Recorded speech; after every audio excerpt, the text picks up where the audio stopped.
I found out my brother stole from me on my wedding day. Not before, not after, right in the middle of it. And the worst part? I almost smiled through it. It was supposed to be the best day of my life. We were in Austin, Texas, outdoor venue, warm sunset, string lights hanging over everything like something out of a movie. My wife, Emily, looked unreal, like I didn't deserve to be standing next to her. Everything was perfect, too perfect, because somewhere between the vows and the reception, something shifted. At first, it was small. My best man, my older brother, Jake, kept disappearing. Said he was handling things, coordinating with vendors, making sure everything stayed on schedule. That's what a best man does, right? But something felt off. Every time I tried to find him, someone would say, "Hey, he just stepped out." Or, "He's on a call." At one point, I caught him near the parking lot. He was on his phone, voice low, tense. I said, "I'll handle it tonight," he muttered. Then he saw me and hung up immediately.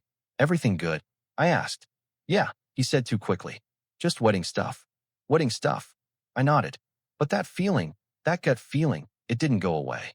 Still, I let it slide, because it was my wedding day. I wasn't about to start drama over a weird vibe. Not then. Not yet. The ceremony went perfectly. We said our vows. People cried.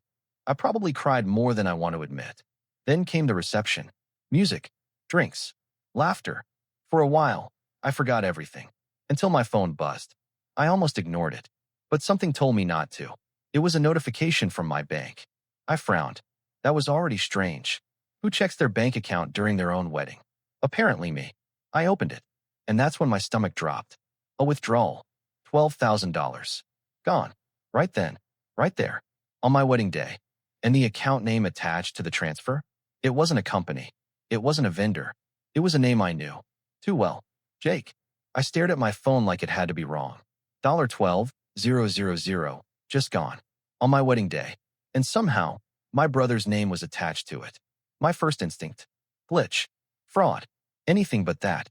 But deep down, I already knew. Because suddenly, all those little moments started lining up. Him disappearing. The phone calls. That look on his face in the parking lot. Everything good? Yeah, right. I felt my chest tighten. Around me, the music kept playing. People were laughing. Glasses clinking. My wife was maybe 10 feet away, smiling, talking to her friends. And I was standing there, holding a phone that just told me my own brother might have stolen from me. At my wedding, I looked up, scanning the crowd. Jake wasn't there. Of course he wasn't. I shoved my phone into my pocket and started moving. Fast. Through tables. Past relatives. Someone tried to grab my arm. "Hey, we need you for." "Not now," I snapped. I didn't stop until I got outside. The evening air hit me, but it didn't help. I checked the parking lot. Empty. Except for one thing. Jake's car was gone. That's when it stopped being a suspicion and became something else. Something real. Something ugly. I pulled my phone back out and called him. Once. Straight to voicemail. Again. Voicemail. A third time. Nothing. I felt something shift inside me. Not just anger. Something colder.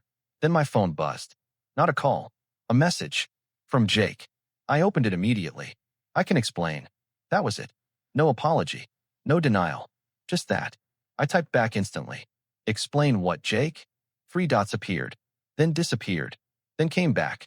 I stared at the screen like it owed me answers. Finally, another message. I needed it. I was going to put it back. My hand tightened around the phone. "Put it back? Put it back? Are you serious right now?" I muttered under my breath. Another message came in. I didn't have a choice. That one hit different. Because now it wasn't just about money. Now there was something else. Something bigger. Something he still wasn't telling me. I called him again. This time he answered. "Where are you?" I said immediately. Silence for a second. Then, "Driving." "Turn around," I snapped. "Right now. I can't." My jaw clenched. "You stole from me, Jake. On my wedding day." "I know," he said quietly. That stopped me. No excuses. No arguing. Just, "I know." "Then fix it," I said. "Bring it back. Now." Another pause. Longer this time. And then he said something that made my blood run cold. "I can't." I felt like the ground shifted under me. "What do you mean you can't?" "It's already gone." Gone. Just like that. $12,000. Gone. I ran a hand through my hair, pacing now. "Where did it go?" I demanded. He didn't answer right away. And that's when I realized this wasn't just theft. This was something deeper, something worse. Jake, I said slowly, my voice dropping, what did you do? Another pause. Then finally, I owe someone. And just like that, this whole situation got a lot bigger than my wedding. I owe someone. Those 4 words didn't just land. They echoed. Loud. Ugly. Dangerous. I stopped pacing. Who? I asked. Silence. Not the normal kind. The kind that means you don't want to know. Jake, I said slower this time. Who do you owe? He exhaled into the phone. I can't say that over the phone. That was it. That's the moment everything shifted. Because now, this wasn't just about my brother being stupid. This was about something serious enough that he was scared to even say it out loud. You took $12,000 from me, I said, my voice tight, controlled. On my wedding day. You don't get to be vague right now. I know, he said again. Same tone. Same quiet guilt. But still no answers. I was going to fix it, he added quickly. I just needed a couple days. A couple days? I snapped. Jake, this isn't borrowing $50. This is $12,000. I didn't have time, he shot back, his voice rising for the first time. They gave me a deadline. They. There it was again. They. I repeated. He didn't answer.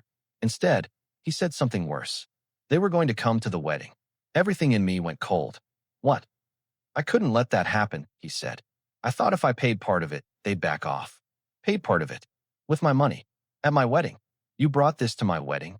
I said, disbelief mixing with anger. You let this follow you here? I didn't bring it, he said quickly.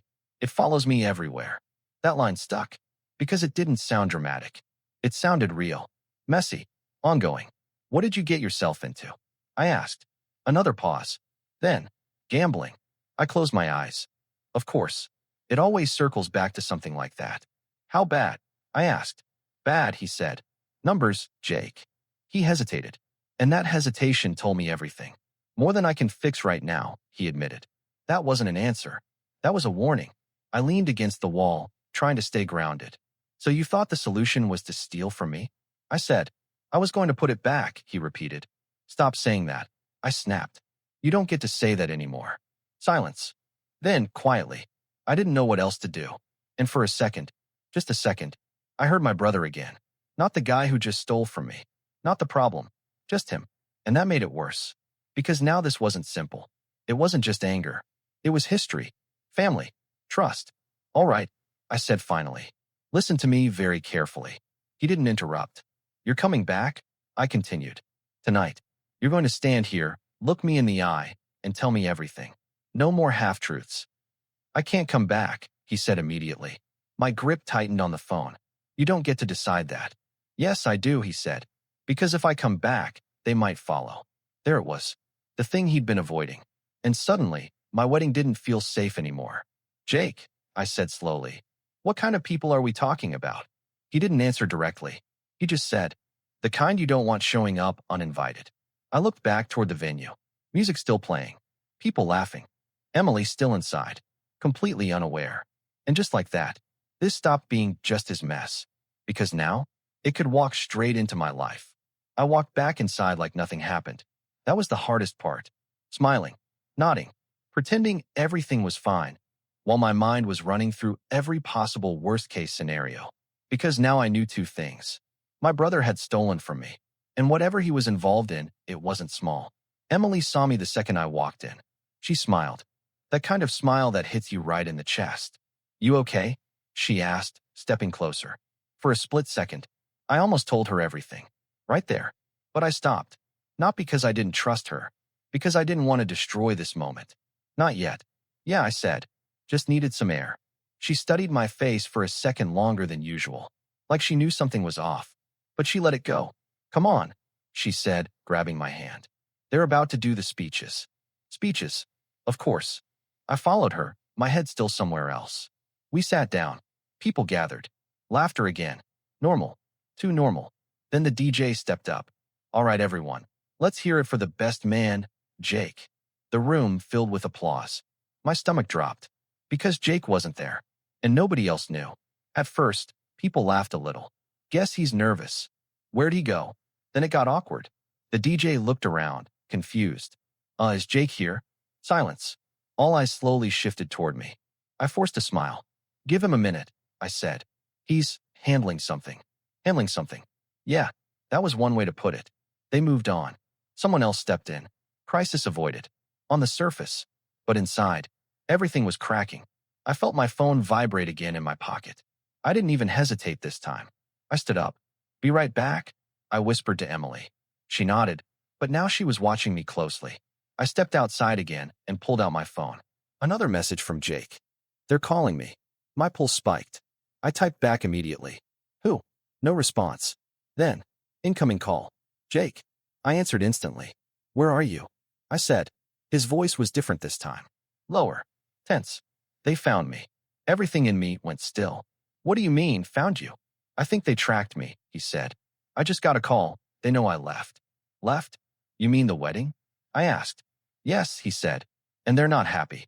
I felt my grip tighten on the phone. Jake, listen to me. I said. You need to tell me exactly what's going on. Right now. I owe them more than I told you, he admitted. Of course he did. How much? Silence. Then, closer to 50,000. I leaned against the wall again. That's not something you just forget to mention, I said. I know, he said quickly. I was trying to fix it before it got this bad. You already said that, I snapped. And I failed, he said. That one landed. Because it wasn't defensive. It was honest, raw, and dangerous. What do they want? I asked. They want their money, he said. All of it. And if they don't get it? Another pause. Longer. He didn't want to say it. Which meant it was bad. Jake. They don't wait, he said quietly. That was enough. I didn't need more detail. I looked back toward the venue again. Music still playing. My wedding still happening. But now it felt like two worlds colliding. One more question, I said. Yeah? Did you tell them where you were? Silence. That was my answer. My chest tightened. Jake. I didn't give them the address, he said quickly. But they know the area. That was it. That was the moment everything changed. Because now, this wasn't just his problem. This wasn't just about money. This was about something that could show up. Right here. At my wedding. Stay where you are, I said. It came out sharper than I expected. What? Jake asked. Don't drive back here. Don't go anywhere near the venue. Why, he said. Because if they're looking for you. I snapped. I'm not letting them find you here. Not today. Not at my wedding. Not around my wife. There was a pause on the line. You don't understand, he said. Then make me understand. I fired back. Another pause. Longer this time. Then, they're already close. My stomach dropped. How close? I asked. I saw one of their cars, he said. A few blocks away from the venue. Everything inside me tightened. A few blocks. That wasn't maybe. That was real. That was now. Jake, I said slowly. What kind of people are these? They don't bluff, he said. If they show up, it's not to talk. That was enough. I didn't need more detail. I turned and looked through the window. Inside, music, lights, people dancing. Emily laughing, completely unaware. And outside, something was getting closer. Listen to me, I said. You need to leave the area? Right now? I can't, he said. My patience snapped. What do you mean you can't? Because if I run, he said, they come harder. I clenched my jaw. So your plan is what? Sit and wait. No, he said. My plan was to fix it before today. Was. That word hit hard. Because that plan, it was already gone. Just like my money. Just like this normal day. I ran a hand over my face, thinking fast. Okay, I said. Then we control what we can. How, he asked. You stay away, I said. And you stop answering unknown calls. They already have my number, he said. Then stop talking, I snapped. Every word you say gives them more. He went quiet. Then, I didn't think it would touch you. That line hit different. Because now it already had. Yeah, I said. Well, it did. Silence again. Heavy. Then my phone buzzed. Another notification. Different this time. Unknown number. A message. I felt my chest tighten as I opened it. Nice wedding. My blood went cold. I didn't move. Didn't breathe. Just stared at the screen. Another message came in. We should talk. I slowly looked up, scanning the parking lot, the street, the shadows. Jake, I said quietly. Yeah. They're here. Silence. Then I heard his breathing change. No, he said. That's not possible. They just texted me. I said. From an unknown number. Don't respond, he said immediately. Too late. Because my hands were already moving. Typing. Who is this? Three dots appeared instantly, like they were waiting. Then, someone your brother owes. I felt something drop in my stomach. This wasn't random. This wasn't guessing. They knew exactly who I was. How did they get my number? I muttered. Jake didn't answer, which was answer enough. Another message came in. We're close. I looked around again. Every car suddenly felt wrong. Every shadow felt like someone watching. Inside, people were cheering. Outside, something else was happening. Jake, I said, my voice low now, controlled. You need to tell me everything. Right now? No filters. I messed up, he said. I know that, I snapped. I need details. Another pause. Then finally, they think you have the money. That hit harder than everything else. Because now, this wasn't just about him anymore. This was about me. They think you have the money. That sentence didn't just hit me. It changed everything. Why would they think that? I asked. But I already knew. Because from their perspective, Jake disappears from the wedding. $12,000 moves. And I'm the one still standing here. Of course they'd come to me. I didn't tell them that, Jake said quickly. You didn't have to, I replied. They're not stupid. My eyes kept scanning the parking lot. Every car, every movement, every shadow. Listen to me, I said, lowering my voice. Did you ever mention me? My name? Anything? A pause. Too long. Jake. Maybe, he admitted. I closed my eyes for a second. Of course. Did you tell them about the wedding? I didn't think it mattered, he said. I let out a slow breath. Yeah, I said. Well, it matters now. My phone buzzed again. Another message. Come outside. I froze. They weren't guessing anymore. They were watching. Right now? I didn't respond. Didn't move. Just stood there, feeling the weight of it. Jake, I said quietly. They just told me to come outside. I told you not to respond, he said. I didn't, I snapped. They're just talking. Which meant one thing. They could see me. I'm serious, he said. Do not go to them. And what? I replied. Just stand here and wait? Yes, he said. Because if you walk up to them, you're stepping into it. Into it. Like this wasn't already happening. I looked back through the glass. Emily was still inside. Laughing. Talking. Living in a completely different reality than me. And for the first time that night, I realized something. If I didn't handle this right, this wouldn't stay outside. It would walk straight in there. Into our wedding. Into her life. Jake, I said slowly, if they come inside. They won't, he said quickly. You don't know that. I shot back. Silence. He knew I was right. What do they want right now? I asked. They want pressure, he said. They want you scared enough to make a move. I looked down at the message again. Come outside. Pressure. Yeah, it was working. Okay, I said. Then we don't play their game. What are you thinking, he asked. I hesitated. Because what I was about to do, there was no one doing it. I'm not meeting them, I said. Good, he replied. I'm calling the police. Silence. Dead silence. Then, no, Jake said immediately. You can't do that. Watch me, I said. You don't understand how this works, he said, his voice rising again. If you involve police, it gets worse. Worse than this. I snapped. Yes, he said. Because then it's not just money anymore. That line stuck.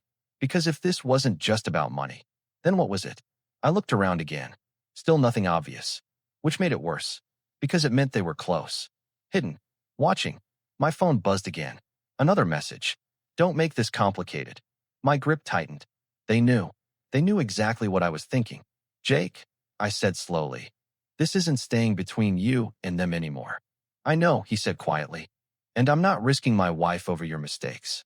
That one landed. Hard. I never wanted that, he said. Yeah, I replied. But we're here anyway. I took a breath. Then made the decision. Either you come clean right now, I said, or I handle this my way. A pause. Long, heavy. Then finally, okay, he said. And the way he said it told me everything was about to get worse. Okay. Jake's voice changed. Not nervous anymore. Not defensive. Just resigned. I didn't just owe them money, he said. I didn't speak. Didn't interrupt. Because something in me already knew. This was the part one wasn't ready to hear. I was moving money for them, he continued. My stomach dropped. What kind of money? I asked. You don't want to know. Too late, I said. I'm already in this. A pause. Then, dirty money. Everything went quiet. Even the music inside felt distant now, like I was standing in a completely different world. And when I lost it, he added, it wasn't just dead anymore. Of course it wasn't. It never is. How much did you lose? I asked. Silence. Then, enough that they made an example out of someone else. Cold. That was the only word I could think of. Cold. They think I'm still holding part of it, he said. That I hid it. And now they think I gave it to you. I finished. Yeah. I ran a hand over my face. This wasn't fixable with money. This wasn't even fixable with time. This was something else entirely. My phone buzzed again. Another message. Last chance. I stared at it, then looked back through the glass. Emily was laughing, talking, living in a moment that was supposed to be ours. And suddenly, everything became very simple. Not easy, but simple. Jake, I said. Yeah. You're not coming back. What? He said. You stay away, I continued. You don't come near this place. You don't call me again tonight. You can't be serious. I am, I cut him off. Because whatever you're in, it ends with you. Not with me. Not with her. Silence. Then, I'm your brother. That one hit. Hard. I know, I said. And that's the only reason I'm even still on this call. Another pause. Heavy. I didn't mean for this to happen, he said. I believe you, I replied. And I did.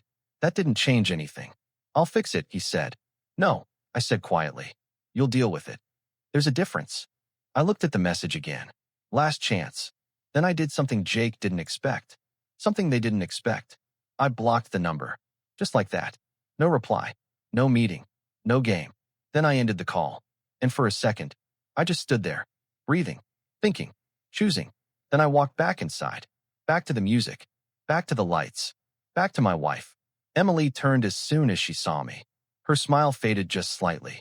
Hey, she said. You okay? This time, I didn't lie. Not really, I said. But I will be. She stepped closer. Talk to me. And I nodded. Because that was the difference. No more secrets. Not here. Not in this life. I took her hand. Tight. Real. And for the first time that night, I chose us. Whatever came next, we'd face it together. As for Jake, that was his story now, not mine.